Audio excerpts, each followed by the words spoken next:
بسم اللہ والصلاۃ علی رسول اللہ اما بعد۔ آج کی درس حدیث کا موضوع ہے جھوٹ اور اس کی اقسام اور اس کے نقصانات۔ معزز حضرات و خواتین، جھوٹ بولنا ایک بہت بڑا گناہ ہے۔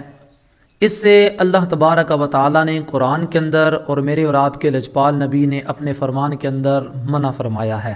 قرآن کے اندر اللہ تبارک و تعالی نے جھوٹ بولنے والوں کے اوپر لعنت فرمائی۔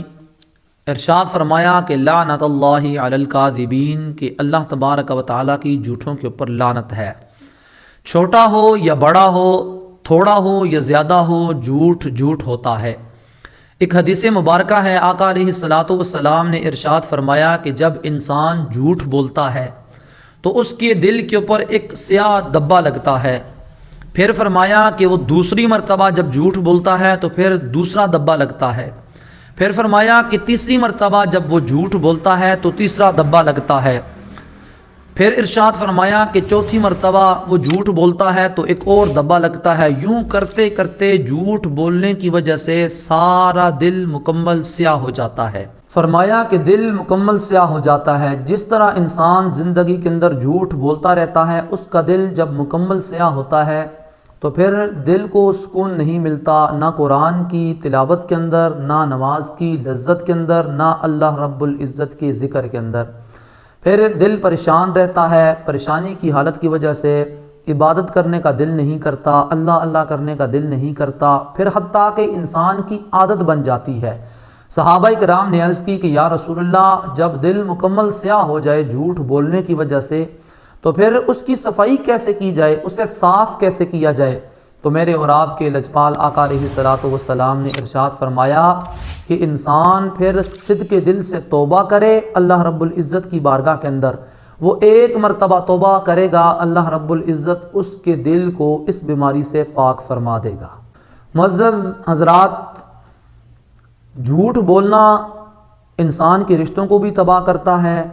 جھوٹ آپس کے اندر نفرت کا نظام بھی پیدا کرتا ہے۔ جھوٹ بولنے کی وجہ سے انسان کی پرسنالٹی بھی خراب ہوتی ہے، اعتماد ٹوٹ جاتا ہے، لوگ بھروسہ نہیں کرتے۔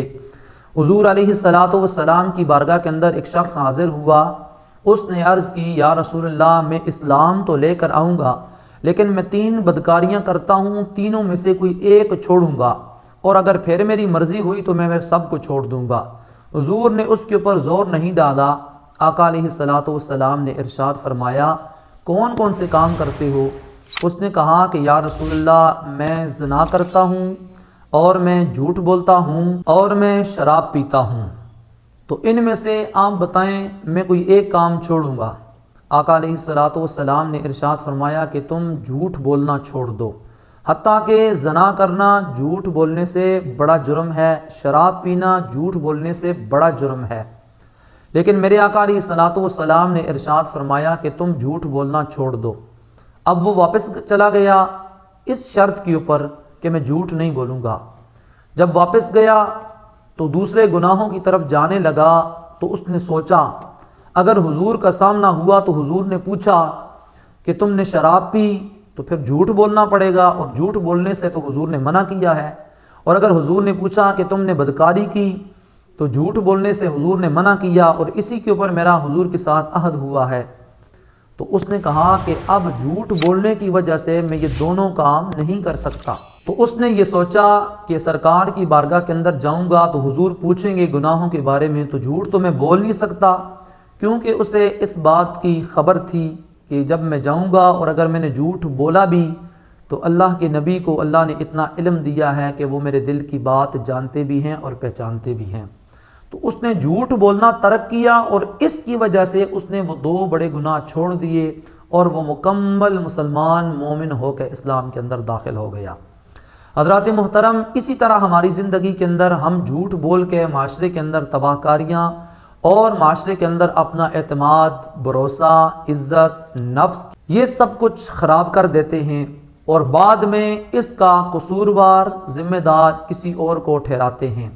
اس لیے ہم اپنی زندگی سے آج سے ہی جھوٹ بولنا اور اس جیسی تمام بیماریوں کو چھوڑ دیں، تو انسان اللہ کا بھی پسندیدہ اور حضور کا بھی پسندیدہ بندہ بن سکتا ہے۔ عہد کریں، کوشش کریں جھوٹ بولنا بند کر دیں۔ جھوٹ جھوٹ ہوتا ہے، چاہے کسی کو دھوکہ دیں یا کسی کے بارے میں غیبت کریں یا کسی کے سامنے جو بات نہ ہو اپنے سے بنا کر دیں، وہ بھی جھوٹ جھوٹ ہوتا ہے۔